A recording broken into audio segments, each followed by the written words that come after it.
hanggang 1 taon na magkakabilanggo.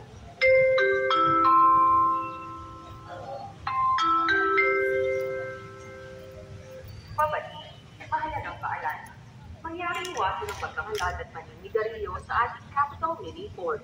Panatilihin po natin ang kalinisan at kaayusan sa kapaligiran ng Kapitolyo.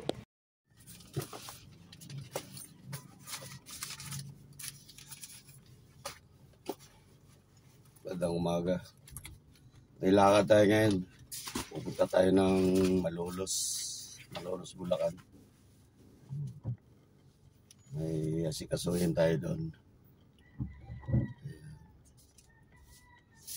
Kailangan makarating ako doon ng alas 8:30. Aalis ako dito sa bahay. Alas 7.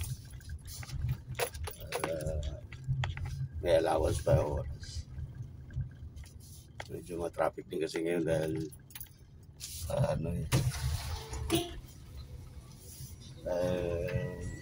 maaga pasukan ng mga estudyante.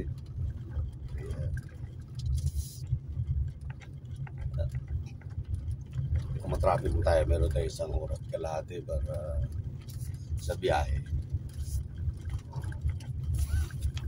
Punta na tayo.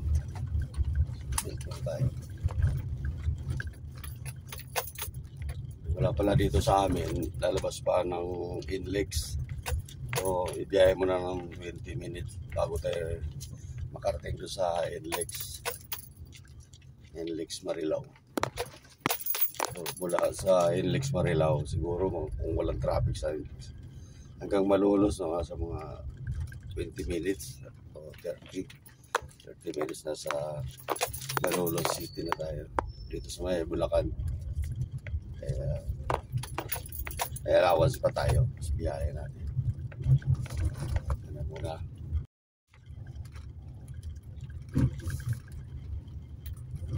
Medyo malubak lang dito sa lugar namin. Nadaanan naman subdivision, hindi na mapagawa yung kalsada. Kaya medyo dahan-dahan lang tayo para di masira yung sakyan natin.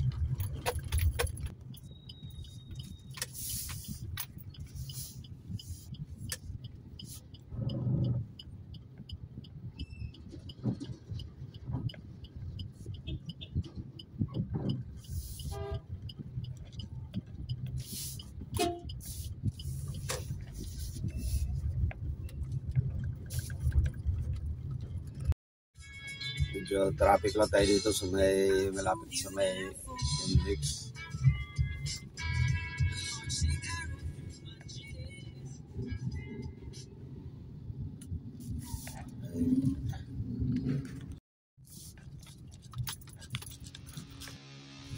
Papalabas na tayo sa may Inlex.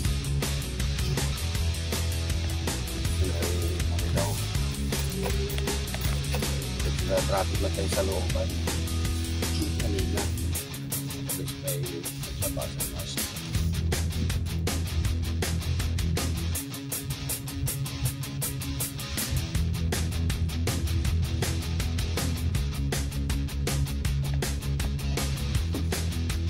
Sa Inlex Marilao na tayo.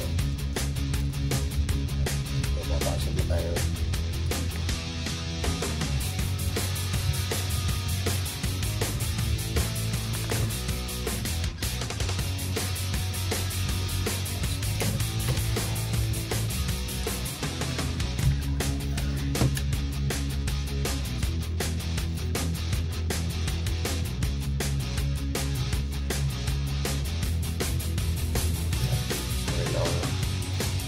Papunta na tayo ng Bukawi. Lalagpasan natin yung Balagtas. Kasunod doon, kapag tayo papasok, papunta ng Malolos. Maluwag naman dito. Yan. Sana tuloy na ito.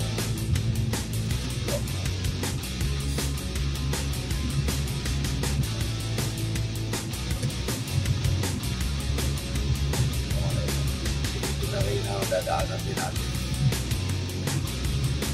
bago magbukawi. Hindi na rin ang mga maganda.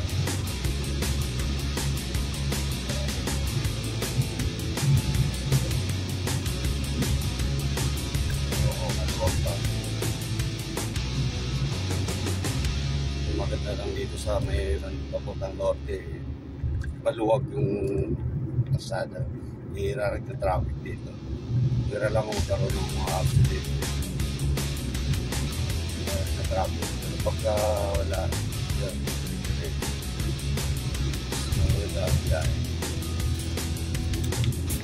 kaya papasok na ng Philippine Arena.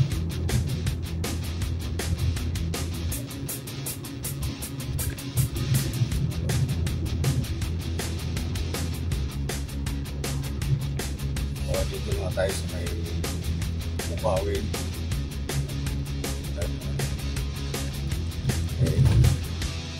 Mga papunta na Santa Maria, Bulacan, sa Bukawin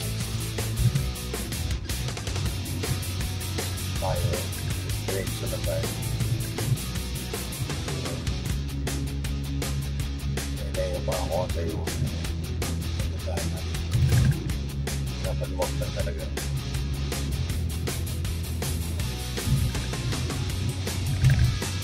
Ito yung nakuha packet na yan.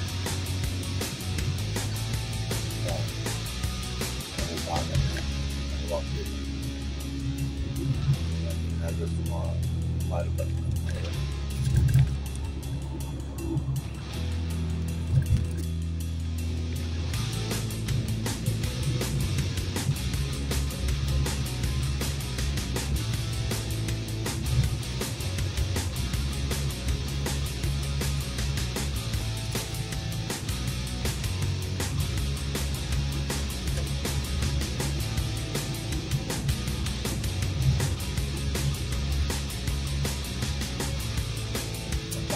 Kilometers.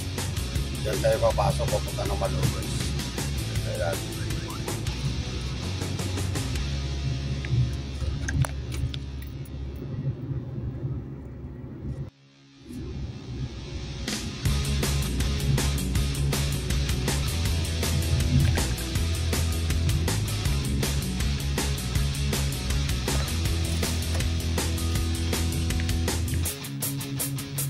pasok na tayo ng Tabang papunta ng Malolos. Tabang dito papasok tatangkot sa kanila.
Tabang Toll Plaza. kilometro na lang, nasa Malolos na tayo.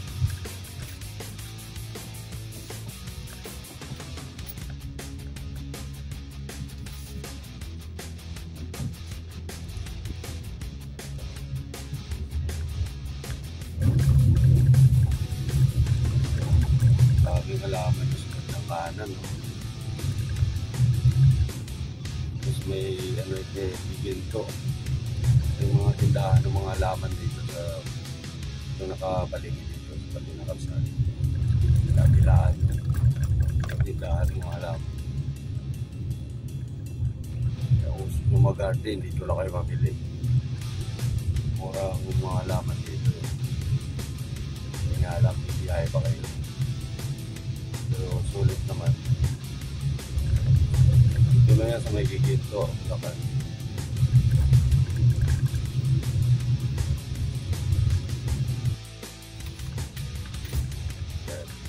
Pasok mo tayo ng arko ng Malolos. Lakan. So yung pupuntahan natin, mga 5 kilometro pa. So, ilang minuto ka rin tatakbuhin.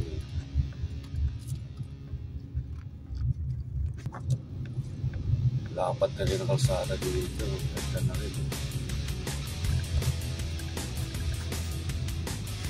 Tagal na rin isa hindi nakakadaan dito. May bago ako. Ganda na yun. Yun na yung DNR, yung ginagawa nilang release. Papunta ng Pampanga. Halos patapos na.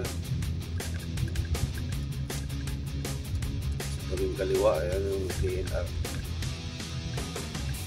Sabi mo nila, papunta ng Clark, Pampanga.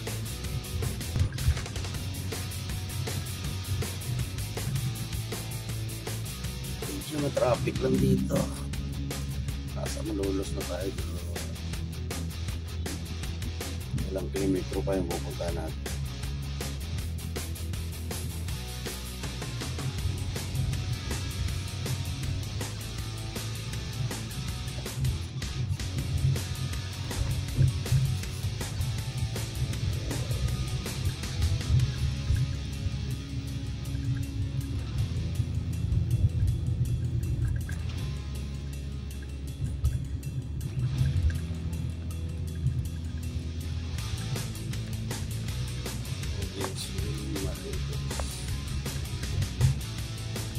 Malapit-lapit na tayo.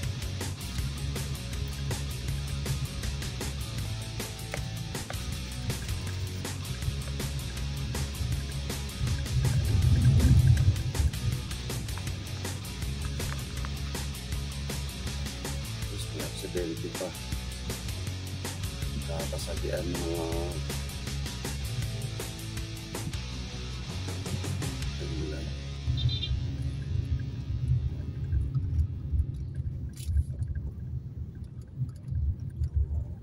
City proper doon tayo sa taas. Okay tayo. Kalagpasan natin ito kung matraffic sa ilalim. Dito tayo.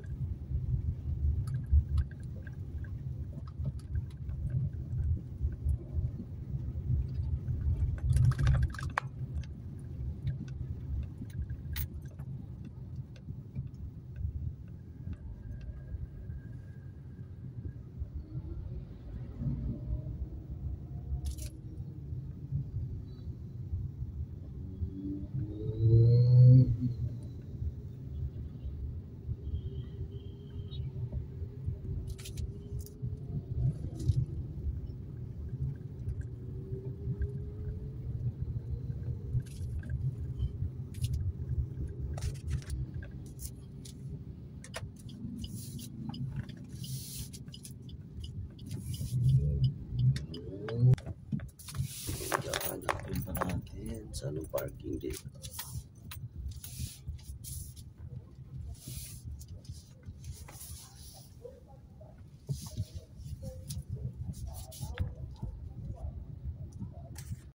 So, dito na tayo pero maghahanap pa tayo ng parking. Dito tayo mga kabab.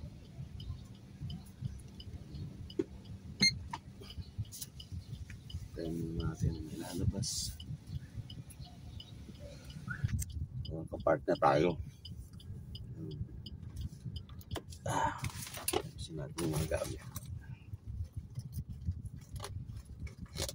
Dito tayo sa may Malolos Provincial. Municipal Hall pala. Munisipyo ng Malolos. Hanggang isang taon na magkakabilang po.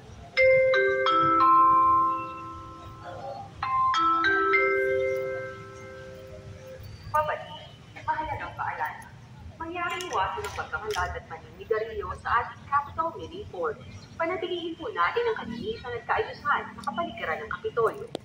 Mag-iingat ng pagawa na magpasigil ng mga karatula na bawal manigarilyo. Para sa mga lalabag sa Provincial Ordinance No. 27-2017 na anti-littering, unang paglabag, multang 200 piso o may katumbas na 2 oras o 8 oras ng community service. Ang kaparusahan naman para sa no smoking na panlalawigang kautusan bilang 009.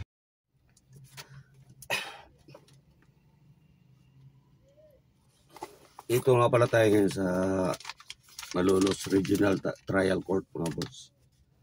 Meron kasi tayong aatinan na hearing para doon sa ninakaw na motor ko noong 2019. So, pupunta sana ako dito para tapusin na yung tawarin ko na lang yung kumuha kasi ibalik naman sa akin yung motor nung nahuli. Kaya problema lang, hindi siya nahuli noon. Natakasan yung so na-impound yung motor ko doon sa may Pasig. So nakatakas yung nag-drive ng nakaw. So kaya ako pupunta dito. Ilang hearing na to hindi ako ma-attend kasi gusto kong patawarin na lang siya. Total, naibalik naman na yung motor sa akin. Kahit na lugi ako doon sa sidecar na binenta na yata niya. Parang gusto ko nung patawarin na lang o ma-dismiss na lang yung kaso niya. Kawawa naman yun nga, nagpadala na na-schedule ng January 24. Ito yung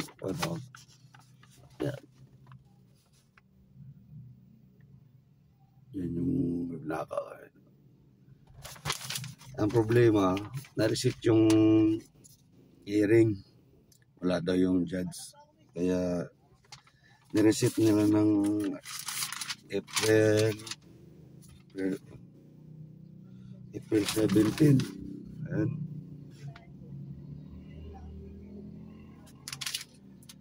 So, babalik na naman tayo sa April 17.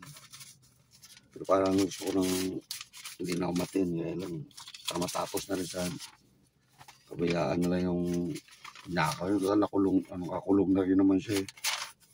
Subukan niya nang pumasok sa kulungan. Ayun na, medyo na rin. Luma na rin yung motor dahil ilang taon na nakalipas. Kaya parang gusto ko nang matapos. Kaya ako pupunta dito. Pero wala, yun nga na-receipt yung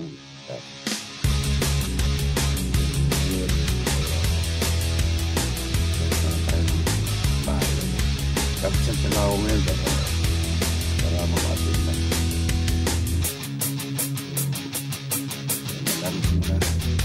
Maraming salamat.